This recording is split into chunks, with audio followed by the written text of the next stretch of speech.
क्या है one nation one election? कितने दिनों में हुई रिपोर्ट तैयार?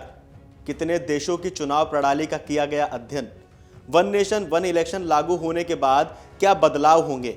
वन नेशन वन इलेक्शन पर पक्ष विपक्ष के क्या तर्क हैं? नमस्कार, मेरा नाम है मृत्युंजय त्रिवेदी और आप देख रहे हैं अमर उजाला।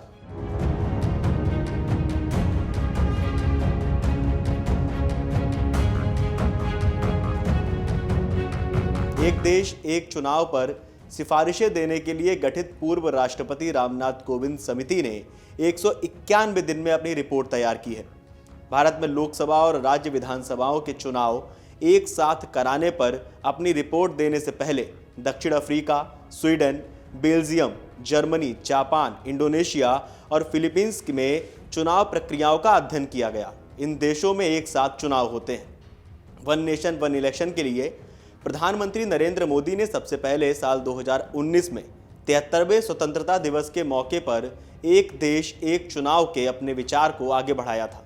उन्होंने कहा था कि देश के एकीकरण की प्रक्रिया हमेशा चलती रहनी चाहिए। 2024 में स्वतंत्रता दिवस के मौके पर भी प्रधानमंत्री ने इस पर विचार रखा। कोविंद समिति ने इस साल मार्च में अपनी रिपोर्ट राष्ट्रपति द्रौपदी मुर्मू को सौंप दी थी। एक देश एक चुनाव पर बनी कोविंद समिति की रिपोर्ट को 18 सितंबर को केंद्रीय कैबिनेट से मंजूरी मिल गई थी। संसद के शीतकालीन सत्र के बीच 12 दिसंबर को प्रधानमंत्री नरेंद्र मोदी की अध्यक्षता में केंद्रीय कैबिनेट ने एक राष्ट्र एक चुनाव विधेयक को मंजूरी दे दी। अब केंद्र सरकार शीतकालीन सत्र में इसे सदन में पेश कर सकती है। समिति ने अपनी रिपोर्ट में कहा है कि एक साथ चुनाव की सिफारिश को 2 चरणों में कार्यान्वित किया जाएगा। पहले चरण में लोकसभा और विधानसभा चुनाव एक साथ आयोजित किए जाएंगे। वहीं दूसरे चरण में आम चुनावों के 100 दिनों के भीतर स्थानीय निकाय चुनाव यानी पंचायत और नगर पालिका के चुनाव किए जाएंगे। इसके तहत सभी चुनाव के लिए समान मतदाता सूची तैयार की जाएगी। इसके लिए पूरे देश में विस्तृत चर्चा शुरू की जाएगी। वहीं एक कार्यान्वयन समूह का भी गठन किया जाएगा। माना जा रहा है कि एक देश एक चुनाव के लिए संविधान में संशोधनों और नए सम्मेलनों की संख्या 18 है। रिपोर्ट के मुताबिक एक साथ चुनाव के मुद्दे पर सिफारिश करने से पहले समिति ने अन्य देशों की तुलनात्मक विश्लेषण किया। दक्षिण अफ्रीका में मतदाता नेशनल असेंबली और प्रांतीय विधानमंडल दोनों के लिए एक साथ मतदान करते हैं। हालांकि नगर पालिका चुनाव 5 साल के अंतर में होने वाले प्रांतीय चुनाव से अलग होते हैं। 23 मई को दक्षिण अफ्रीका में नई नेशनल असेंबली के साथ साथ प्रत्येक प्रांत के लिए प्रांतीय विधानमंडल के आम चुनाव होंगे। समिति की रिपोर्ट में कहा गया कि स्वीडन आनुपातिक चुनाव प्रणाली का पालन करता है, जिसका अर्थ है कि राजनीतिक दलों को मिले वोटों के आधार पर निर्वाचित विधानसभा में कई सीटों का आवंटन किया जाता है।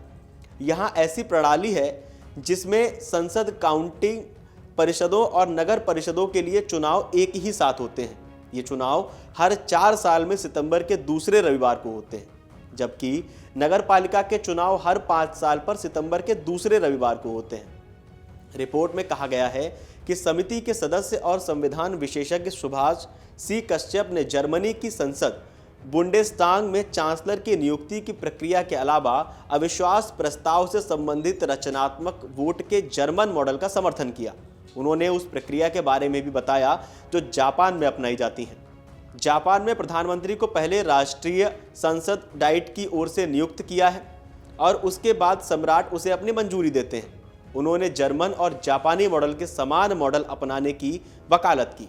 उनके विचार में यह भारत के लिए भी फायदेमंद होगा। इंडोनेशिया में 2019 से एक साथ चुनाव कराए जा रहे हैं। इस व्यवस्था के तहत राष्ट्रपति, उपराष्ट्रपति, राष्ट्रीय और प्रांतीय सभाओं के सदस्यों के चुनाव एक साथ कराए जाते हैं। मतदाता गुप्त मतदान करते हैं और फर्जी मतदान से बचने के लिए उनकी अंगुली पर ना मिटने वाली स्याही लगाई जाती है। राष्ट्रीय संसद में सीट हासिल करने के लिए राजनीतिक दलों को कम से कम 4% वोट हासिल करना होता है। राष्ट्रपति पद पर निर्वाचन के लिए उम्मीदवार को कुल वोटों के 50% से अधिक और देश के आधे राज्यों में कम से कम 20% वोट हासिल करने की ज़रूरत होती है। 14 फरवरी 2024 को इंडोनेशिया ने सफलतापूर्वक एक साथ चुनाव कराया। वहीं विपक्ष की ओर से इस योजना का विरोध भी किया जा रहा है। तमिलनाडु के मुख्यमंत्री एम.के. स्टालिन ने इसे अतार्किक और अलोकतांत्रिक कदम बताया। वहीं पश्चिम बंगाल की मुख्यमंत्री ममता बनर्जी ने केंद्र की आलोचना की और कहा कि उनकी पार्टी के सांसद इस कठोर कानून का विरोध करेंगे। ममता ने दावा किया कि ये कोई सोच समझकर विचार किया गया सुधार नहीं है। वहीं झारखंड के मुख्यमंत्री हेमंत सोरेन ने कहा कि यह विधेयक भाजपा का अपना एजेंडा है। अखिलेश यादव ने कहा कि यह बीजेपी की जुगाड़ योजना है। आप एक बार अखिलेश यादव का बयान सुन लीजिए। वन नेशन वन इलेक्शन, एक देश एक चुनाव, एक भारतीय जनता पार्टी की जुगाड़ है चुनाव जीतने की। One nation one election Bharatiya Janata party की एक जुगाड़ योजना है। इसके बाद मनोज झा ने क्या कुछ कहा, आप एक बार वो भी सुन लीजिए। नहीं, मैं आपसे एक आग्रह करता हूं, जो पूरी कैबिनेट है ना बीजेपी के लोगों को, एक इनसे लेख लिखवा लीजिए 500 शब्द का कि इससे क्या फायदे हैं। कोई नहीं लिख पाएगा, बस तुरही बजाने में चालू हो जाते हैं। क्या ये देश की प्राथमिकता है? One nation one employment policy क्यों नहीं? बेरोजगारी देख रहे हैं तो लोएस्ट हैंगिंग फ्रूट है, पकड़ लिया। इस देश में पहले भी था वन नेशन वन इलेक्शन, वो साइकिल टूट गई, सब जानते हैं क्यों टूटी। अब साइकिल नहीं टूटेगी, कोई गारंटी है?